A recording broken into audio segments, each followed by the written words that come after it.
Many communities are faced with the challenges of identifying, assessing, cleaning up, and redeveloping brownfield sites. These challenges can be overwhelming, especially by communities that have multiple brownfield sites. One way to tackle these challenges is by creating a Brownfields Task Force. Having a Brownfields Task Force helps communities in several ways. It brings together a group of people who have different perspectives on the community's needs and also have a vested interest in the cleanup and redevelopment of the community's brownfield sites. The actions taken by a Brownfields Task Force also help in the planning for the ultimate cleanup and redevelopment of the community's brownfield sites. Those planning efforts are vital to obtaining federal and state funding, to engaging the community, to attracting developers, and to ultimately redeveloping a site to meet the needs of the community.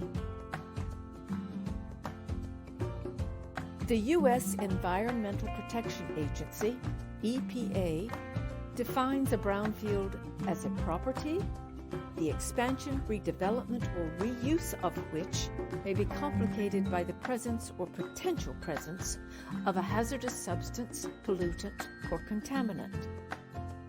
The cleanup and redevelopment of brownfield sites can have positive impacts on a community, including increasing opportunities for economic development, housing, recreation, and other positive land uses, increasing property values and tax revenues, reducing unwanted or illegal activities, removing eyesores and improving community appearances, removing health and safety hazards, improving environmental quality, improving quality of life, and helping to create sustainable and resilient communities.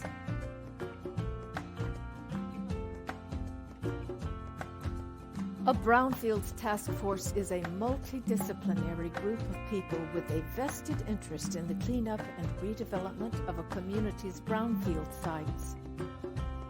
Its members bring multiple perspectives and resources to the table. The task force should include municipal officials from several different departments and representatives from environmental and economic development nonprofits, as well as community organizations and local business owners. There are 5 major steps to creating a Brownfield Task Force.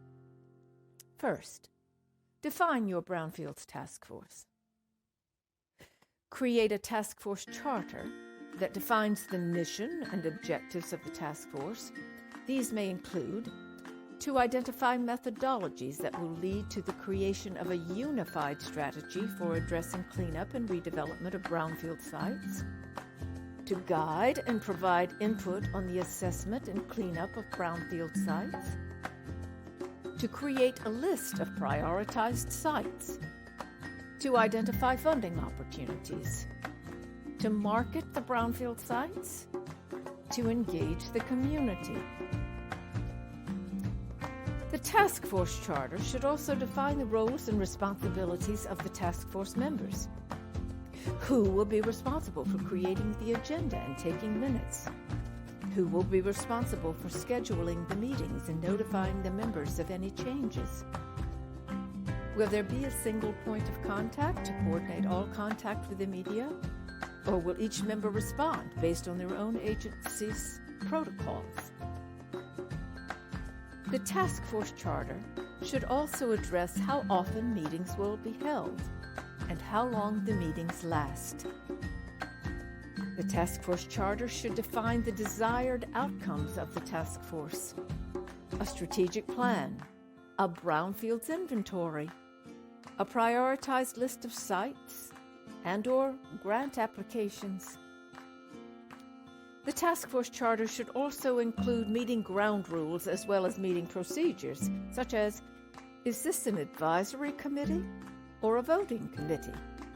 And what are the rules of participant engagement?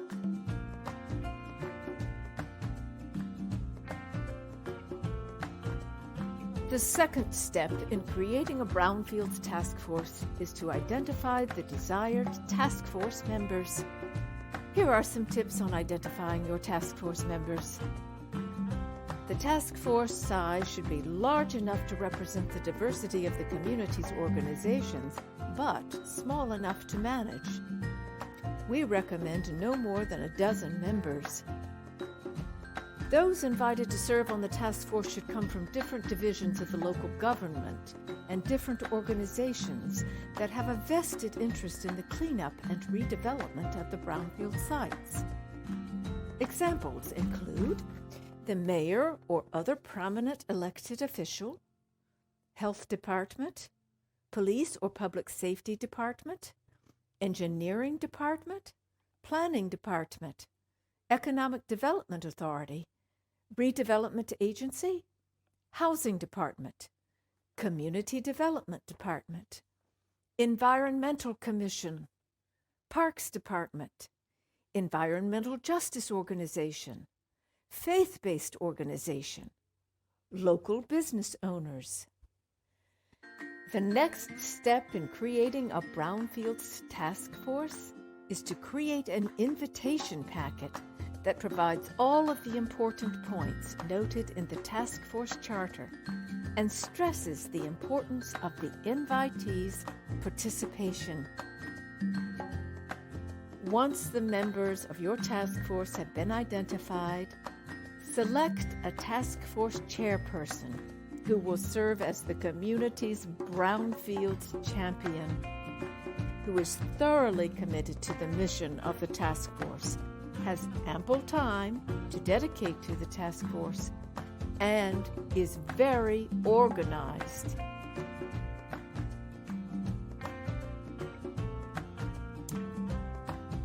Finally, hold a kickoff event for your task force members. Ideas for a kickoff event include holding a tour of the community's brownfield sites or holding a brownfields educational workshop.